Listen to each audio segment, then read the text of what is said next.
Presiden Prabowo mengadakan pertemuan dengan sejumlah jurnalis pada hari Minggu tanggal 6 April kemarin di kediamannya di Hambalang, Bogor. Nah, materinya adalah sebagai berikut. Ya, saya lihat.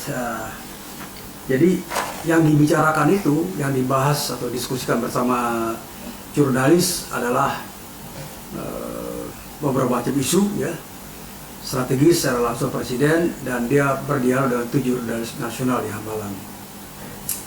Ketujuh orang jurnalis itu adalah Alpito Dienova, Pemret Detikcom, Larumara Satria Wangsa, Pemret TV1, Undi Lubis, Pemret IDN Times, Nyadua Siap, Founder Narasi, Suta Dharma Saputra, Pemret Harian Kompas, Retno Pinasti, Pemret SCTV Indosiar, dan Valerina Daniel, News Anchor TVRI.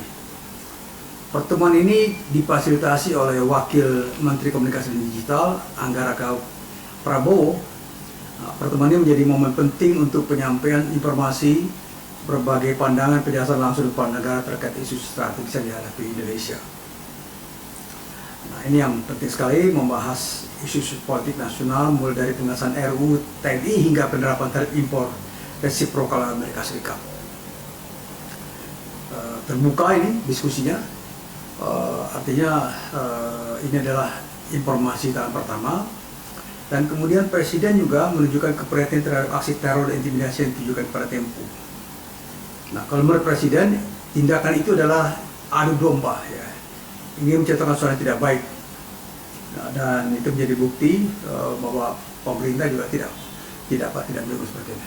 Sebetulnya dialog semacam ini harus sering dilakukan Presiden, ya, paling tidak di sela-sela kesibukan Presiden, barangkali bisa sebulan sekali.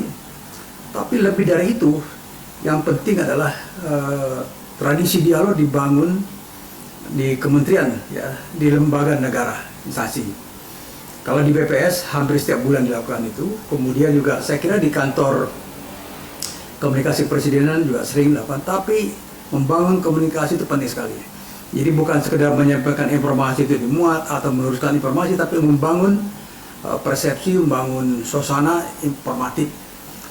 Dan suasana seperti ini semacam kayak press briefing, ya, atau copy morning di Gedung Putih kantor Presiden Amerika Serikat juga sering dilakukan press conference, tapi itu press conference, bukan diskusi.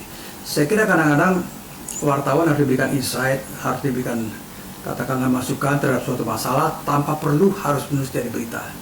Itulah yang saya lakukan, ya, itulah yang saya alami ketika saya menjadi wartawan tahun 96, tahun 92 sampai 98, ya, ketika Soeharto jatuh.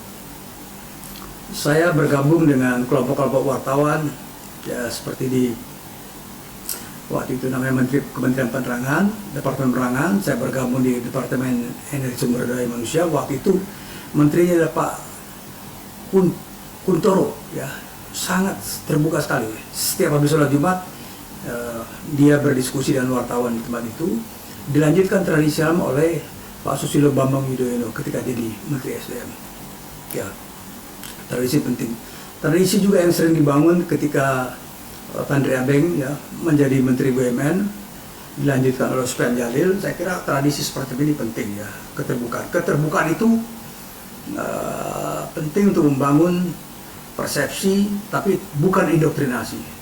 Jadi sharing sehingga wartawan bisa mengetahui informasi mana yang akurat, informasi tidak akurat. Ini adalah suatu tradisi demokrasi harus dibangun, dan kalau ada yang kurang-kurang dari wartawan berita itu bisa diadakan dialog. Biasanya diadakan pembetulan berita. Jadi bukan dengan teror, ya. Saya tidak sepakat dengan teror, mengirimkan teror kepala babi, kepala tikus dan segala macam.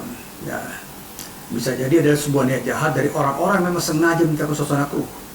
Seperti katakan Presiden, ini adalah motif adu domba. Tapi lebih dari itu, saya kira Presiden sudah mulai dan bisa diikuti di kantor kepresidenan mungkin sebulan sekali, atau ada isu penting, ya, bukan sekedar menyampaikan berita atau press briefing, tapi diskusi penting saja.